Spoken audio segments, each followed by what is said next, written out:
Bonjour mes chers téléspectateurs,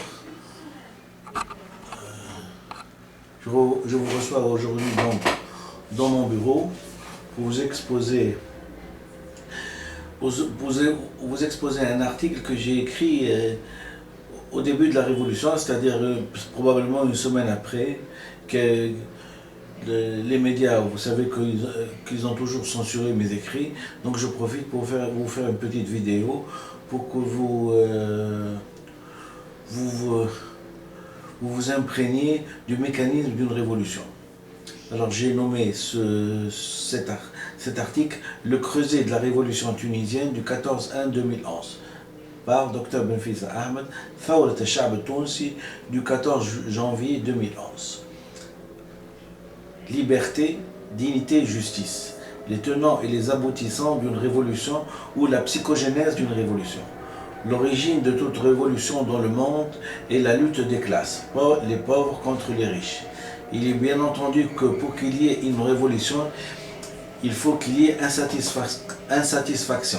Tant qu'on est satisfait d'un régime, on le garde. Définir le type de régime qui résiste au temps, c'est admettre que ce sont les régimes qui sont élus démocratiquement, ainsi la représentativité du peuple il n'y a que la représentativité du peuple qui satisfait le peuple, car ces élus ont pour seule tâche de mettre en œuvre des droits et des réformes de leur campagne électorale. Promettre, c'est tenir sa parole. Tenir sa parole, c'est allonger la durée de prestige. Il ne faut jamais oublier que si on fait de la politique, c'est pour satisfaire une passion et un ego, en premier. Tout a un commencement et une révolution commence par une insurrection, dite en langue arabe intifada. Il est d'abord important de connaître les deux différences sémantiques. Une insurrection est une révolte qui ne dure pas dans le temps, de quelques jours à un mois maximum. L'insurrection est souvent marquée de violence, de crimes et de combats de rue car son lieu est souvent les grandes agglomérations qui permettent la mobilisation des foules. En langage imagé, c'est une tempête qui fait des morts, qui exprime la colère de la foule, et donc un ras-le-bol généralisé. C'est aussi une tentative de mettre un point final à un désagrément. L'aspiration au changement est donc une revendication sociale en arrière-plan.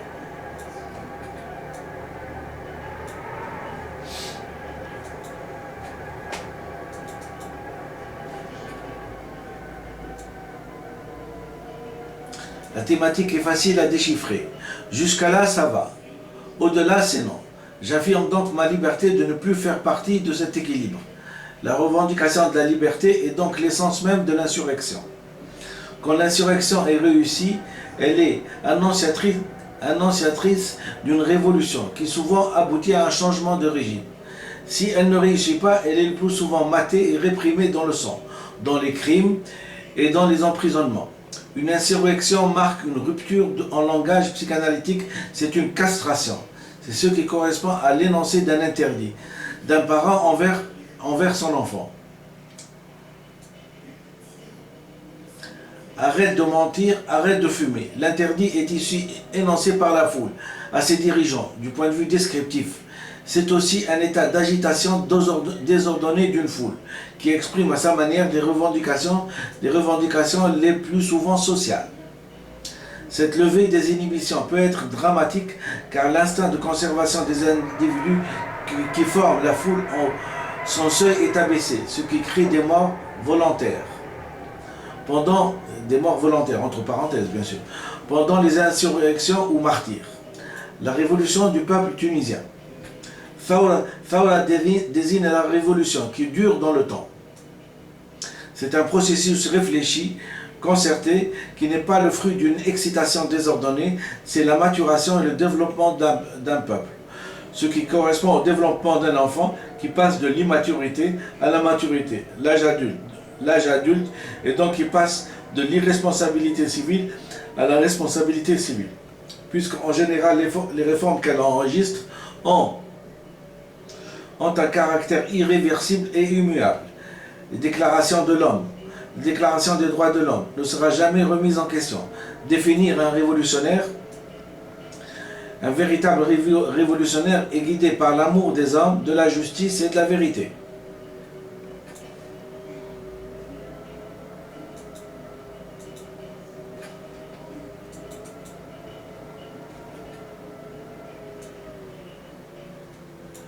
Ceci a été dit par Che Guevara. L'importance de l'authenticité d'une personne pour faire de la politique et donc sa responsabilité envers ses valeurs sont engagées. L'importance d'être cultivé et d'avoir une superstructure psychique conséquente pour prétendre guider la destinée d'un peuple est essentielle. Les limites de la résistance humaine. La question est de les limites de la résistance humaine, c'est-à-dire combien on peut endurer avant qu'on se révolte. La question est de savoir dans quel cas et jusqu'à quel point nous sommes obligés d'obéir à un système injuste. Ça a été dit par John Rawls. Une insurrection comme une révolution ont un but à atteindre. Connaître ce but, c'est traduire en discours pour être au diapason de la foule et du peuple. Ce qui me fait penser à Victor Hugo quand il disait « Le poète en des jours impies prépare des jours meilleurs, il est l'homme des utopies, les pieds ici, les yeux ailleurs ». Victor Hugo. Et une autre citation que j'aime bien de George William Frederick Hegel, « C'est seulement au risque de sa vie que l'on conserve sa liberté ». Quelle est l'origine ? La dignité est réclamée par le peuple. C'est que le peuple est plus fier que ses dirigeants. L'observation pluriquotidienne des personnes en flexion cervicale en face du président, à hocher la tête et à dire oui, a fini par exaspérer les manifestants et les citoyens et ont fini par prendre position par rapport à la dignité. Avoir le courage de ses opinions et les exprimer même à son poste politique dépendant, c'est là la vraie dignité. Ainsi Voltaire, en son temps très critique sur ce type de personnes qui rampent pour rester dans le move politique, l'a dit à sa manière que j'estime suave. Dans la cour, mon fils, l'art n'est point de bien parler, mais de savoir se taire. Et pour avoir une référence publique et poétique d'Alfred de Vigny, et debout devant Dieu, Moïse ayant pris place,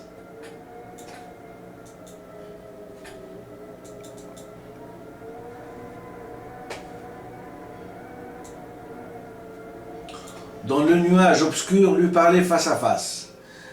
J'ai pris cette référence biblique pour dire que dans la vie, l'essentiel et la dignité commencent par la verticalité et non pas la verticalité de la position. C'est-à-dire qu'il faut être toujours debout.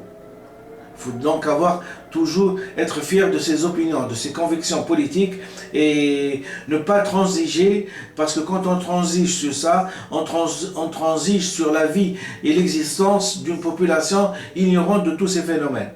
Si j'ai quelque chose et si j'ai une opinion à défendre, je dois la défendre et je ne dois pas faire de concessions sur ça. Alors, chronologie d'une mort annoncée. Au fil des années de la dictature Ben Ali, l'état de tension et de colère de la population tunisienne s'est accentué chaque jour par la prise de conscience de leurs conditions de vie. Car depuis l'avènement du 7 novembre 1987 et suite au discours du président de la République Zine El Abidine Ben Ali, surnommé par ses initiales Zaba, par la population était convaincue qu'elle allait vers des meilleures conditions de vie plus légalitaires.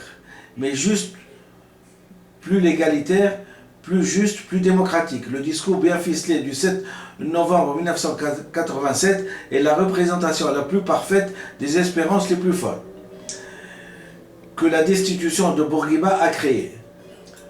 Quelle fut donc leur surprise de constater que la période de calvaire stalinien qui se jouait devant eux, des artifices de rhétorique et des clichés mal digérés, combattre le terrorisme, l'islamisme et l'extrémisme par un autre type d'extrémisme, un extrémisme au pouvoir, surtout en faisant écran à tout début de réflexion sur le sort de 11 millions de personnes malmenées, opprimées, torturés, emprisonnés, sacrifiés par une bande d'irascibles personnes venues directement d'une époque moyenâgeuse. Croyant dur comme fer qu'ils détiennent un talisman qui leur permettra de développer un pays et surtout de se protéger de toute notion élémentaire de justice. Les protagonistes, un roi et une reine, une classe riche, noble et arrogante, méprisante, vivant au rythme des grandes festivités, avec une psychologie des arrivistes sont arrivés, solidarité bien nantie, discussion hypocrite, décolorée, de satisfaction. Le raïs pour l'entourage, on doit se préserver de lui et on doit le préserver. Et ainsi l'enfant chéri du peuple, devenu président, s'est déconnecté de son peuple et est devenu le jouet de son entourage. Les nouveaux arrivés dans la noblesse tiennent d'abord à faire mieux que leurs prédécesseurs. Dans l'abus de pouvoir, la corruption, la servitude de leur entourage, jusqu'à la perte de l'identité de soi. Le président et la reine, on leur dirige leur discours.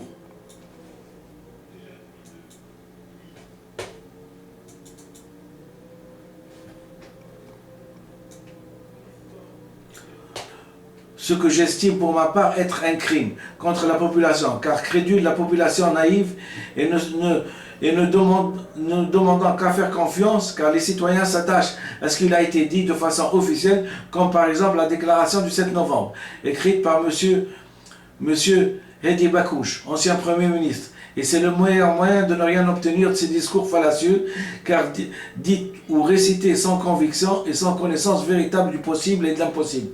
Et c'est ainsi que 11 millions de personnes sont littéralement trompées par du faux, présentées par des effets de voix enthousiastes sur ce que j'appelle l'arnaque du discours. Il ne suffit pas de parler. Il ne suffit pas de parler et promettre pour que ça soit réalisé.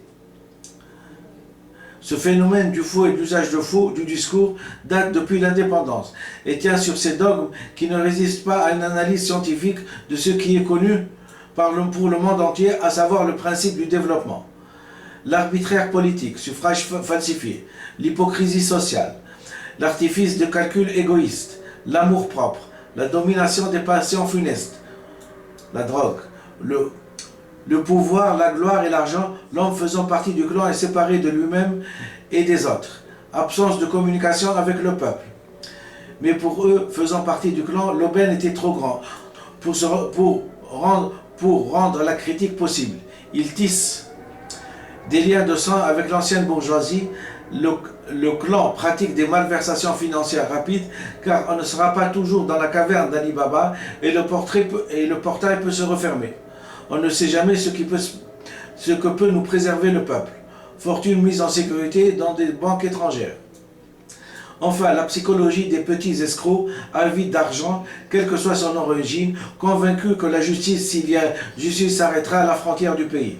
3 jours après la chute de Zaba et son départ du pays, comme pour applaudir à cette idée géniale qui n'est rien d'autre qu'une niaiserie, toute cette fuite de capitaux a été gelée et la justice est à leur trousse.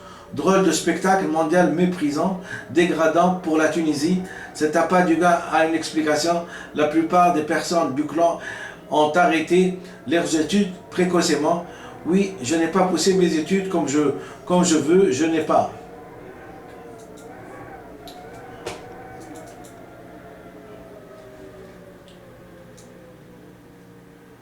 Je n'ai pas réussi et je ne peux vraiment pas me mentir à moi-même. Si je m'approchais du clan, je serais comme anobli et j'aurais de l'arrogance, de la richesse de la classe dominante, des maisons somptueuses, des voitures somptueuses, des avions privés, des fortunes colossales. Les diplômés, les intellectuels, le président se méfie d'eux. Il les met à l'écart ou les chasse à l'étranger. Monsieur n'admet aucune critique, aucun sous-entendu. Tout le clan colporte. Et puis, scrute les journaux pour déclencher la terreur et la vindicte du président. Ses limites intellectuelles, son insuffisance d'intelligence est protégée par l'entourage. Il existe comme il se doit un laboratoire de torture au ministère de l'Intérieur, où les plus récalcitrants font parfois des chutes accidentelles du 4e étage, paraît-il. On est d'abord convoqué par des gradés de la gendarmerie de sa garde pour être analysé. C'est à partir de votre